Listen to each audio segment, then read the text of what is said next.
So hello ladies and gentlemen, my name is Princess Strongstyle92 and welcome to the very first edition of my weekly Q&As. Now how this is going to work is the following. So you guys can send in your questions via the comment section of this very video and upcoming videos for future editions.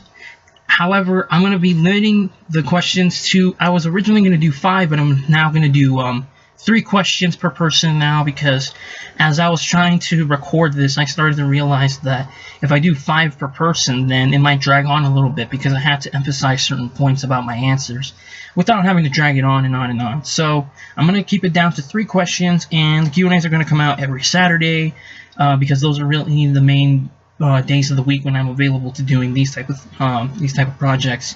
And I have other stuff I need to do with my personal life, my future with my education, and just like personal things I want to do along with this channel itself.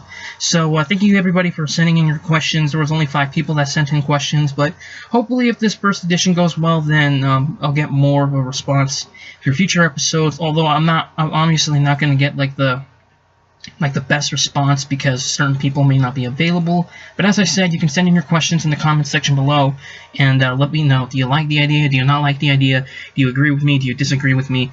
And yeah, so let's get started, shall we?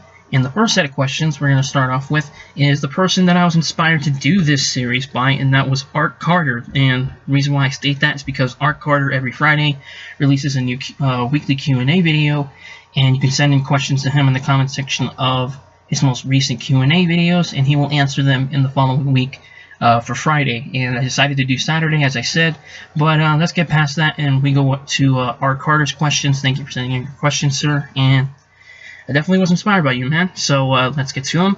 First question: favorite WWE wrestler currently and of all time? Currently, my favorite wrestler has got to be AJ Styles. Excuse me, AJ Styles. I almost sounded like Southern there for a second, but AJ Styles, the phenomenal one. I mean, he's really been the most consistent performer in WWE today, and has been delivering some of the better matches the company has had this year. But yeah, main roster, let's be honest, this year has been so boring for WWE, except with certain matches and shows. But yeah, AJ Styles, my favorite wrestler from WWE currently, followed by Samoa Joe and Shinsuke Nakamura. And of all time, it's very difficult to say, because with certain wrestlers, I haven't really followed their whole career, but the one person that I've consistently been following in terms of his WWE career has to be Daniel Bryan. I mean, I love guys like Bret Hart and Steve Austin. I was never really around during their primes, but with Daniel Bryan, I felt like I was definitely there for his prime in terms of WWE, and the matches he delivered in the company were consistent and great, especially 2013. Will I do a video on that? Maybe, maybe not, but we'll see in the future. So yeah, favorite currently is AJ Styles. Favorite of all time, Daniel Bryan personally. Next question: what are your thoughts on the Money in the Bank pay-per-view so far? If you're talking about the card, let me just say it, it's lackluster. The 2 Money in the Bank ladder matches seem very interesting in terms of the talent and the idea behind them. But I think in terms of the undercard and some of the upper mid-card matches, they just don't seem interesting to me. I mean, Lana Naomi is probably the only one, not in terms of quality, but in terms of crowd reaction. And I don't know if Lana should go over. I kind of disagree with that. But it kind of seems interesting on paper to an extent. And I think it was Samoan Fan 101 or somebody else, I don't remember, on Ask.fm, link in the description, who sent me the question saying that Lana was probably like this era's Sable in terms of mic skills and just the attractive nature of her, which I can agree with to a degree, but I will say she probably is a lot better than Sable in so many levels. But other than that, Mahal Orton, I just haven't given a shit. I mean, Mahal winning the title, it's definitely something refreshing, but at the same time, he was the wrong person, and the push that they tried giving him was piss poor in execution. So the pay-per-view so far, the card just looks very, very lackluster, but the Money in the Bank ladder matches I'm very interested in seeing.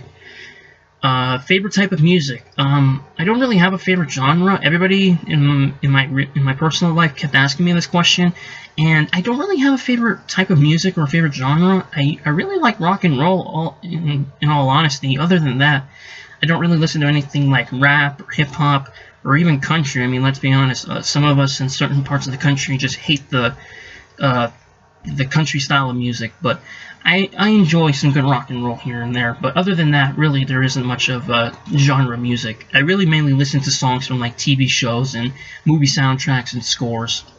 Really, that's all. And last question, or actually 2 more questions. I apologize. How the hell did you have the time to watch all these indie promotions? Now, last year I was consistently delivering reviews and top lists and, certain videos in relation to the independents, most specifically Ring of Honor, Evolve. I did a bit of PWG here and there, but right now I haven't really been uploading any independent wrestling videos. I used to watch Evolve consistently, but I haven't had the chance because I haven't found the proper sites to watch it on because of the format and so on and so forth, and I just really haven't been that inspired to do that many reviews. I've been thinking about doing more old school type videos, like lists and reviews of old shows. But yeah, really, how the hell did I have the time? Just because I really was more focused on and determined when doing independent wrestling reviews, but currently I just don't have much inspiration outside of just New Japan, because really, let's be honest, New Japan has just been kicking ass this year on so many levels. Even if their shows are not the greatest, they're still much more enjoyable than WWE pay-per-views. Let's be honest about that. What got you into wrestling? The final question, and proper one, or an appropriate one, because what got me into wrestling was one of my cousins. I used to go out of state and visit one of my cousins who was a big wrestling fan. He currently is not a wrestling fan anymore, and has been moving on to bigger and badder things. And he used to play with action figures, those Undertaker, Rey Mysterio, John Cena, Edge, and so on and so forth. And I wanted to play with them, but they didn't allow me. But I still watched a few episodes of SmackDown around the spring and summer of 2007. But it really wasn't until the fall, mainly around the season of Survivor Series, which is coming up in about 5 months, and I really want to do something special for my 10-year anniversary. But in the fall of 2007, mainly when all the stars were starting to come back, like Chris Jericho and Shawn Michaels, The Undertaker, and the build-up to Survivor Series, I was really excited for that pay-per-view, although I never got the chance to see it, and I've never even seen the pay-per-view itself for some reason. But maybe I'll do a nostalgia review or something like that. I don't know. But around that time, that was when I was starting to become a big wrestling fan. I just loved it, and then I started buying the pay-per-views on DVD, and I started to watch more and more and more on TV. But while my access to wrestling was a little bit limited then, I was still more excited than all this shit that's been going on recently. But yeah, that's what got me into wrestling. And Art Carter, thank you for sending in those questions. Now let's move on to the next set of questions, which come from Michael Shepardson. Really, he's only had 2 questions on them, and that's first up, worst pay-per-view in WWE since you started watching. Funny enough, when I mentioned earlier, I started watching WWE pay-per-views on DVD because I've never seen any of their pay-per-views live or on the net, or even on the network, which is very, very cheap. The first one I started watching was the one I got at a flea market for $5, and I think there was a reason why that it was there, and that's Royal Rumble 2006. And let's be honest, that's one of the worst pay-per-views the company has put on probably ever. I mean, that show sucked balls. I mean, Cena, Edge's booking. The booking of that was shit. Angle, Henry in the main event was laughably terrible. I heard and I haven't seen the show in years, but I heard that people started walking out of the event when Angle, Henry was starting up. You had the Royal Rumble, which was very, very lackluster in retrospect, due to Rey Mysterio's really weak, lackluster performance. And the 2 matches prior to that were shit, and the Cruiserweight match was, funny enough, the match of the night. So yeah, the first pay-per-view I saw, Royal Rumble 2006, is easily the worst WWE pay-per-view, and sadly I've not seen such acclaimed shit pay-per-views like King of the Ring 1995 or December to Dismember 2006. So sadly for that. And your second question, best New Japan Pro Wrestling show. I have another question in relation to New Japan shows, but the best one that I've seen has to go, without a doubt, to Wrestle Kingdom 9 in 2015. A lot of people gave a lot of credit and a lot of praise to Wrestle Kingdom 10 and 11, mainly because of the double main events of those shows. But for me, I think from a top-to-bottom consistency standpoint, I'm going to give it to 9. I mean, really look at it. The double main event, Tanahashi Okada for the heavyweight title, Nakamura Ibushi for the IC title, 2 5-star matches, and easily the top 2 matches of the year of 2015. Ishii Makabe, really great never openweight title match. Naito AJ, great match. Junior heavyweight tag title 4-way in the opener. Very, very, very good match. Sakuraba Suzuki was a damn good, cerebral, physical, psychological matchup right there that I think is really an underrated gem. The junior title match between Taguchi and Omega was really good. The match between Gallows and Anderson versus Shibata and Goto is, I believe, in my opinion, Anderson and Gallows' best matchup as a team. And what else was I missing? The 2 multi-man tag matches were a lot of fun. So yeah, from a consistency standpoint, for a 4-hour pay-per-view, that's the best New Japan show I've ever seen. A lot of people will give it to Super J-Cup 1994, but I'm going to give it to Wrestle Kingdom 9. That is an unbelievable show. And how you got JR and who was it? Matt Striker calling that show, and I thought they did a really, really good job. So yeah, the best New Japan show, hands down, Wrestle Kingdom 9. So thank you for the questions. Next set of questions come from Mr. Beetle 890. Thank you for sending in your questions. Favorite album of all time? Frankly, as I said earlier, I don't really have a favorite genre of music, and sadly enough, I don't even have a personal favorite musical artist. I don't follow bands or groups or artists like David Bowie, the Beatles, Limp Bizkit, which and even modern artists today. And I think I got another question. You sent me another question in relation to music that I'll get into in a second. But favorite album, I can't really think of one. I've never really listened to any artist's full album. I really liked Adele and 1,000 Foot Krutch back in the day, but I never got the chance to listen to any of their albums in their entirety. So sadly, I can't really give you a proper answer. But if you're willing to count movie soundtracks, Mr. Beetle, it's very difficult. There are a lot of really good ones, but I would probably say, as cheesy as it is, and as much as people may not be the biggest fan of that film, unless you're a Disney follower, and it is a bit of a cliche, but Beauty and the Beast, I really love the score and the soundtrack to that film. I'm talking about the 1991 original one, not the subpar, from what I understand, live-action remake that came out about a few months ago. So there's that. And speaking of films, most underrated film. And funny enough, it's an older film from 1931. And I know a lot of you are going to be like, whoa, that's way too old for me. Calm down and listen. It's from 1931, and it was made by probably one of the greatest directors of all time, and one of the most underrated in terms of comparison to modern directors like Quentin Tarantino or David Fincher or Martin Scorsese. But that is from Charlie Chaplin. And yes, funny enough, a fellow Englishman like you, Mr. Beetle.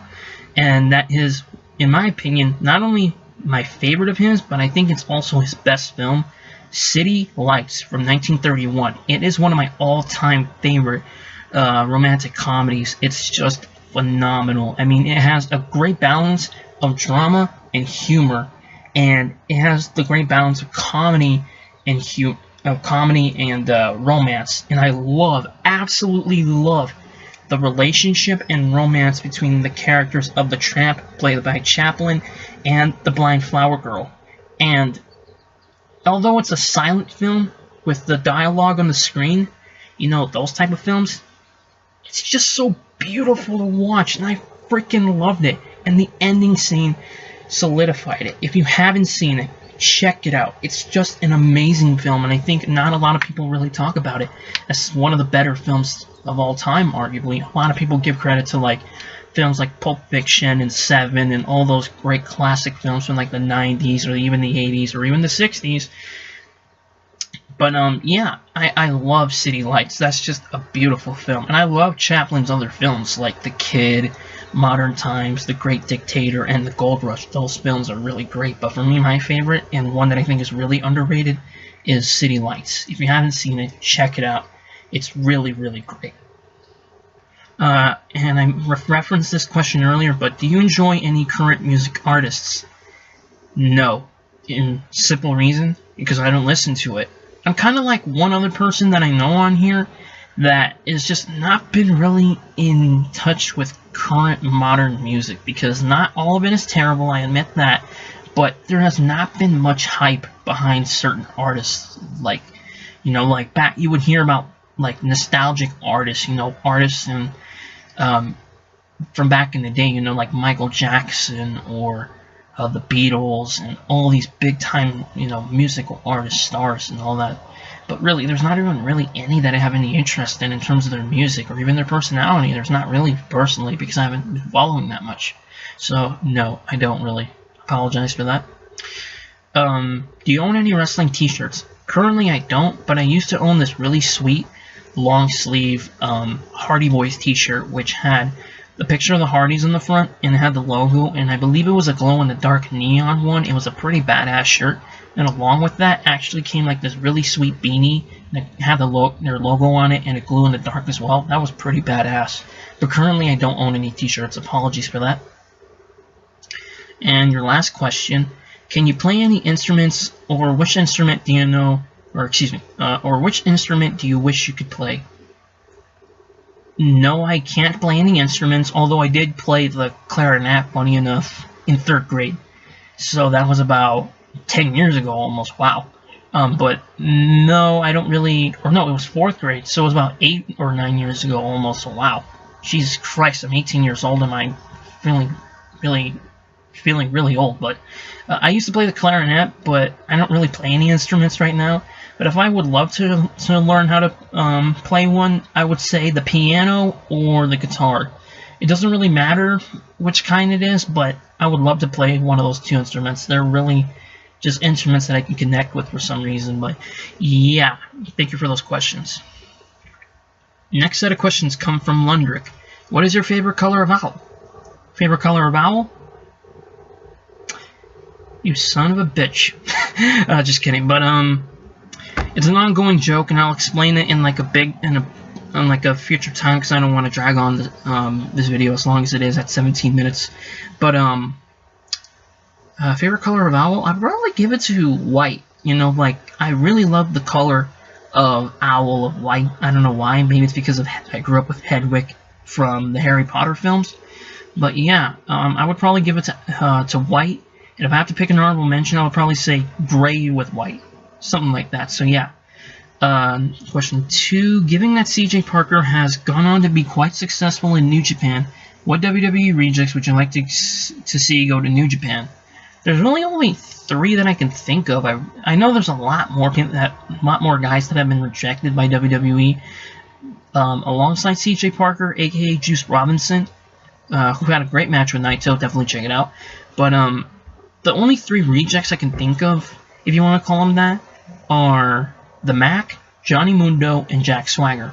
Swagger is an obvious choice because I would love to put him in the never openweight division, you know, to challenge for the title against guys like Hiroki Goto and Togi Makabe and Tomoaki Onma, Minoru Suzuki, Tomohiro Ishii, all those stiff badasses. So yeah, that'd be pretty cool to see Swagger in that division in New Japan.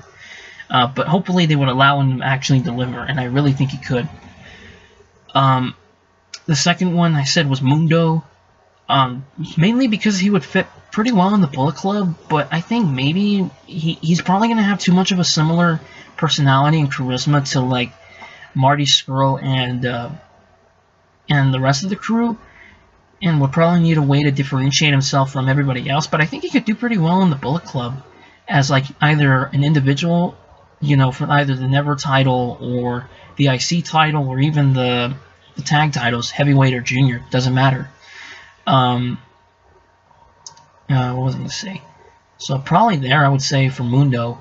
And for the Mac, again with earlier, and for those who don't know, he actually tried to go to WWE in 2013, but was outright rejected, I believe, or something like that. When he tried to go at the Performance Center, but was rejected or something like that. I would say, since he is really doing well with Lucha Underground, I would say it would be pretty interesting to put him in that environment.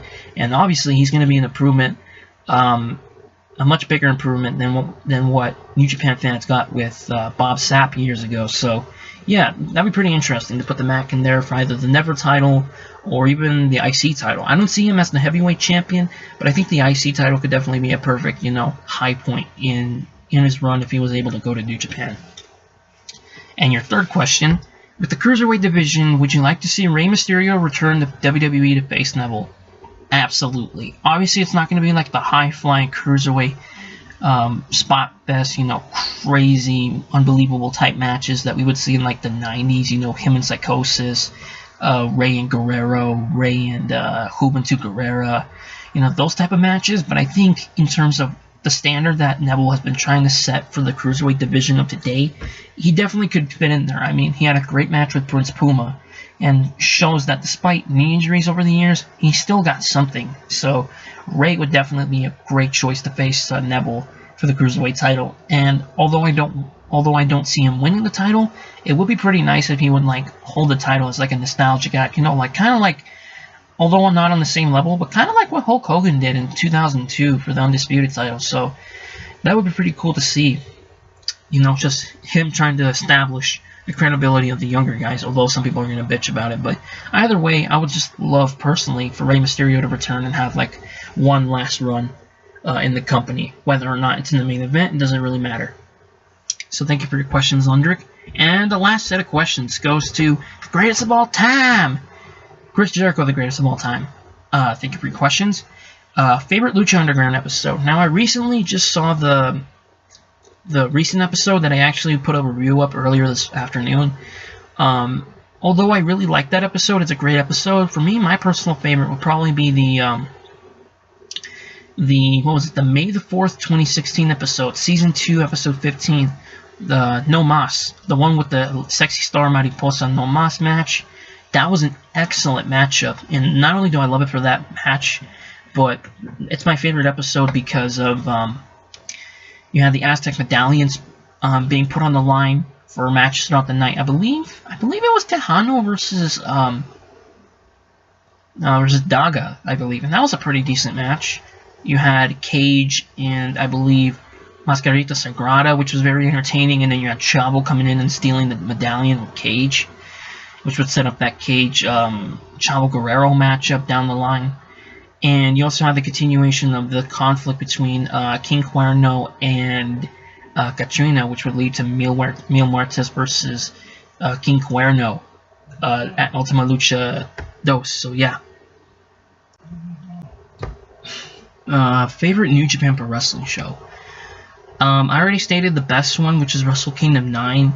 But as much as I love that show, I think one that comes very, very close, and I would actually say it probably is my favorite New Japan show, and I think it's one that recently hasn't really been talked about as much, and that is from 2013's G1 Climax. It's the G1 Climax 23 Day 4 show.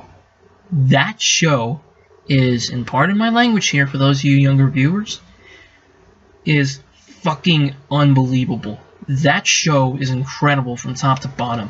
I mean, there is no crap in that card whatsoever. None.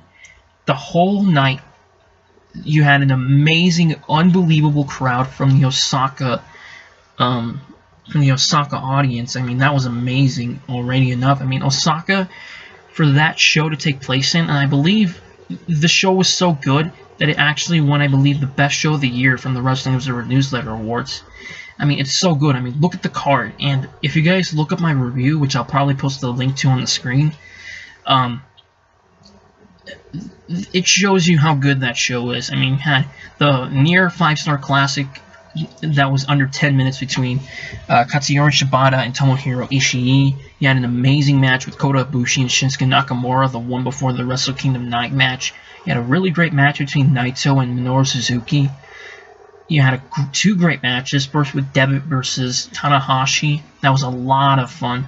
And you had Makabe versus Okada, which was great. You had a damn good matchup between Satoshi Kojima and Davey Boy Smith Jr. You had two pretty damn good entertaining matches with Yuji Nagata versus Shelton Benjamin and Carl Anderson versus Hiroyoshi Tenzan, and an entertaining opener between Yujiro Takahashi and Toru Yano. And just that crowd was just perfect. as I said, I'll put a link on the screen to my review of that show. But my God, that's probably my favorite now. I mean, I love Super J-Cup 1994. I loved Wrestle Kingdom 9 to 11.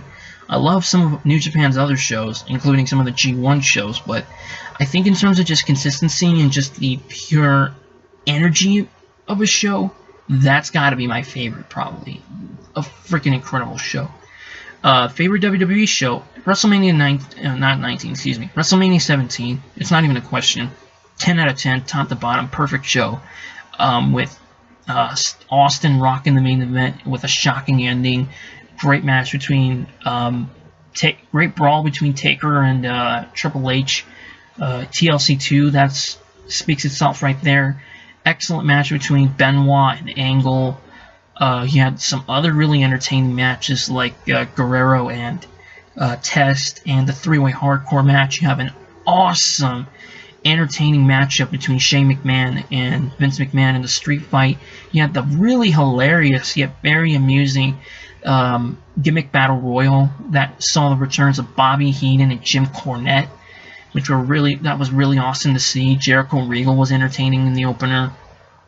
Just that show was really awesome, and if I have to name an honorable mention, I'd probably give it to WrestleMania 3 personally. I really love that show, and people will say it's overrated, but nah, I'm not having that shit. That show is really excellent, and I love that show. Favorite ROH show? I haven't seen too many ROH shows, that are really blow away from like the peak years between 2004 to 2009, but it's easily got to go with. You gotta go with Glory by Honor Fight Night 2. Danielson Kenta 5-star match of the year from 2006. Nigel McGuinness and Naomichi Marufuji had an excellent match for the GHC Heavyweight title, which was the first to ever take place in the United States. Two great tag matches with Austin Aries and Roderick Strong versus the Kings of Wrestling for the tag titles. Great tag match with Homicide and Samoa Joe versus the Briscoes, where if Homicide won, he'd get a title shot at Final Battle in December in New York.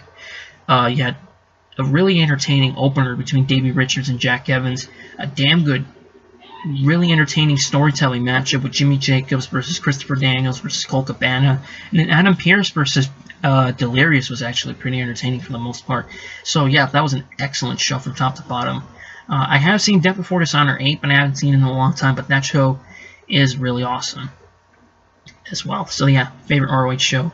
Most overlooked WrestleMania. I have to give it to WrestleMania 28 personally. I mean, when you have a 5-star match between 5-star Hell in a Cell with The Undertaker and Triple H, a great main event between Rock and Cena with an amazing crowd, and a great wrestling match for the WWE title between Chris Jericho and CM Punk. And then you have a pretty good matchup with Kane versus Randy Orton. The memorable opener with Daniel Bryan getting squashed by Sheamus in 18 seconds, which would launch his career off into a whole new platform. And a couple of other matches which were but yeah, that show was really overlooked. I don't understand why. And when you have all that on that show, how can it not be memorable? I mean, it's a really great show personally. So yeah, it's my most overlooked WrestleMania, and apologies if this video went longer than expected. I was originally trying to keep it under 15 minutes, not because of my copyright strike, which actually ended about a week ago, but the fact that I just want to pop these out as quick as I can.